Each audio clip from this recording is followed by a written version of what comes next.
Tony Stark, Iron Man. Siapa sih nggak tahu karakter ini? Karakter yang berhasil memusnahkan Thanos. Tapi bukan itu yang pengen gue bahas hari ini.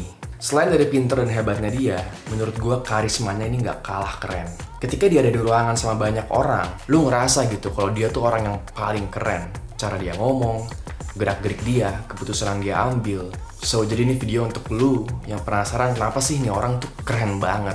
Again, gue bukan ngomong ini karena gue merasa seperti itu ataupun gue mewajibkan yang nonton tuh seperti itu. Tapi jika lu melihat ada sesuatu positif yang bisa lu ambil dari video ini, ya lu ambil aja. Dan langsung aja bagaimana sih cara bisa jadi sekeren Tony Stark. Yang pertama adalah Tony Stark merupakan pengambil keputusan yang berani dan cepat. Tony Stark itu punya suatu hal yang gue bilang merupakan keegoisan yang sehat. Maksudnya apa? Dia bukan good boy yang nurut aja gitu ya. Dia orang yang keras kepala dan cenderung memaksakan. Tapi dia punya alasan yang sangat kuat banget dalam hal tersebut. Hal inilah yang ngebuat dia dipandang, disegani, dihormati, dan dianggap keren. Ini ada beberapa contoh ya.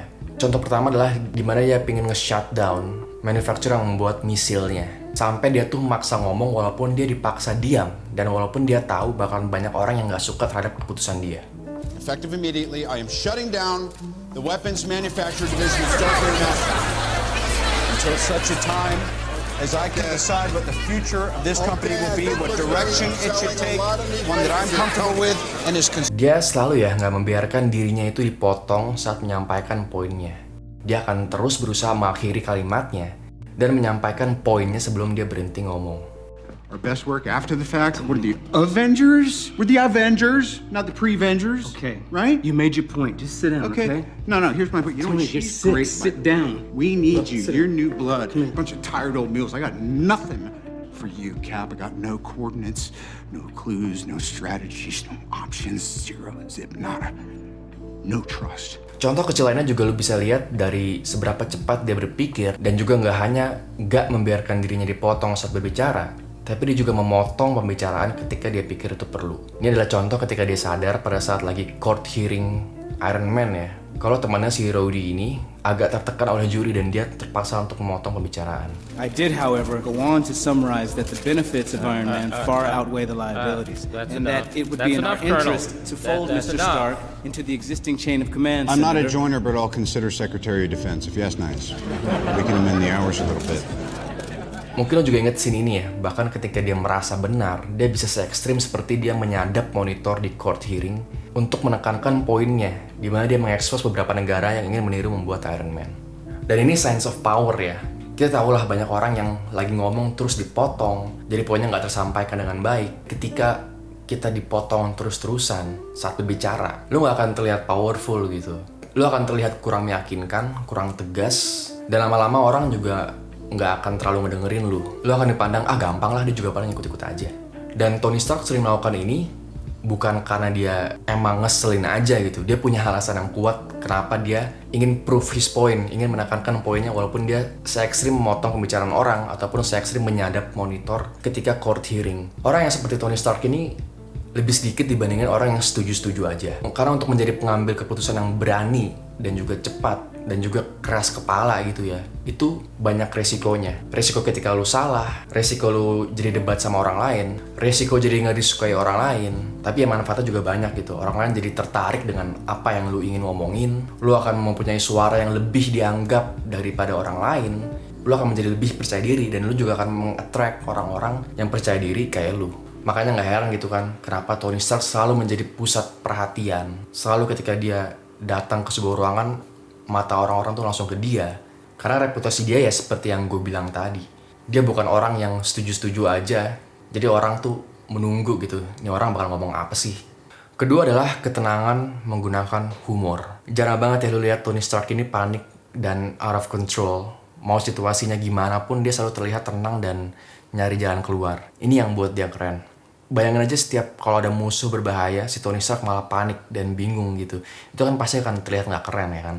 Dan ini sempat gue bahas di video gue yang di Thomas Shelby tentang tidak reaktif, dimana dia fokus terhadap goalsnya aja dan tidak terlalu reaktif terhadap hal-hal lainnya. Tapi Tony di sini agak beda. Dia tuh sering menggunakan humor ketika situasinya sedang menegangkan. Contoh tuh gini nih, ini pas lagi debat sama Captain America. You know damn well why. Back off. Oh, I'm starting to want you to make me. Yeah. Big man in a suit of armor. Take that off. What are you? Genius, billionaire, playboy, philanthropist.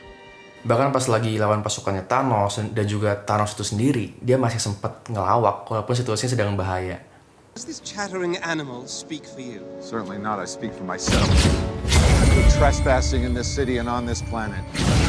It means get lost, Squidward. Dan ini mungkin terlihat sepele, tapi ini penting banget. Contohnya gini nih, misalnya lo lagi olahraga gitu, misalnya lo lagi tanding, let's say tanding MMA atau boxing, dan lo dipukul, lo nggak bisa terlihat kalau lo kesakitan, lo harus pura-pura kalau lo tuh nggak sakit, supaya musuh lo tuh nggak ngelihat ada opportunity di mana dia bisa nge-KO lo gitu kan. Dan ini yang dilakukan Tony Stark. Walaupun memang situasi sedang tegang, dia nggak pernah memperlihatkan kalau dia tuh sedang desperate, dia tuh sedang takut gitu. Dan musuh nggak tahu kalau dia lagi takut. Dan dia juga bisa dilakukan di kehidupan nyata gitu. Misalnya lo lagi kerja kelompok, atau lagi sedang dapat project gitu kan. Dan ketika tugas lagi banyak, lagi hektik, dan banyak tantangan-tantangan project, ya lu nggak bisa gitu dikit-dikit langsung panik gitu kan. Ntar ya orang jadi akan memandang lu sebagai orang yang nggak reliable, yang nggak bisa diandalkan gitu. Jadi walaupun situasi sedang tegang, lu harus bisa memposisikan diri lu kalau lu tuh biasa aja, atau lu tuh pede-pede aja gitu, atau bahkan lu bisa menggunakan humor seperti Tony Stark untuk membuat situasi tuh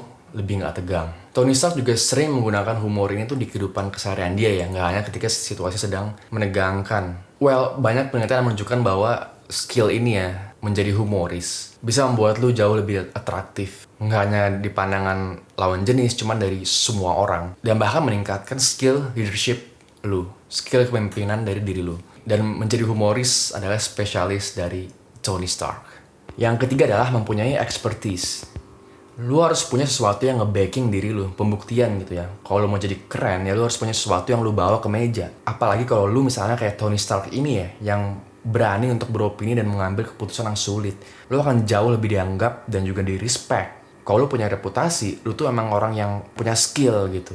Tony Stark nggak akan keren kalau dia tuh bukan Tony Stark yang jenius dan mengerti tentang teknologi. Dan juga ya bilioner gitu kan. Well, of course tuh nggak perlu menjadi Tony Stark yang jenius ini. Tapi make sure untuk work on your craft, menjadi master pada bidang lu, belajar dan juga bekerja keras di bidang lu. Sehingga lu punya sesuatu yang lu bawa ke meja. Karena ya Tony Stark juga melakukan hal tersebut. Dengan menjadi master di bidang lu akan mendapat reputasi yang positif dan juga dihormati orang lain. Banyak yang gak hanya Tony Stark, let's say Michael Jordan, Kobe Bryant, Ronaldo misalnya, yang olahragawan terkenal, mereka terkenal dengan metode latihannya yang gila banget. Lu tahu kalau mereka tuh bekerja keras untuk sampai di level tersebut. Makanya lu respect atlet ini. Atau bahkan bisnismen kayak Elon Musk gitu yang paling terkenal ya. Lu tau lah cerita dia tentang bekerja keras sampai dia tuh nginep di kantornya. Ini akan ngefek terhadap pandangan orang ke lu kalau lu tuh bukan recehan doang. Lu mau gak mau akan membuat mereka tuh respect ke lu. Ya contoh aja misalnya di pekerjaan gitu, di dunia kerja. Lu akan respect terhadap bos lu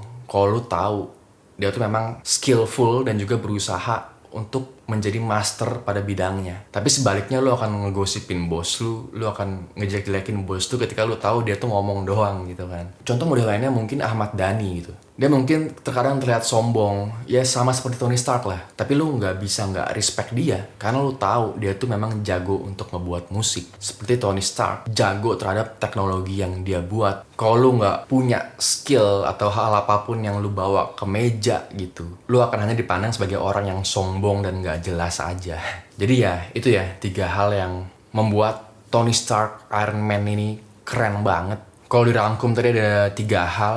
Pertama adalah pengambil keputusan yang berani dan cepat. Kedua adalah ketenangan menggunakan humor. Dan ketiga adalah menjadi master di bidangnya. So ya, that's it dari video ini. Jangan lupa untuk like, comment, dan subscribe untuk lebih banyak video seperti ini ke depannya. Gua Akbar dan see you on the next video.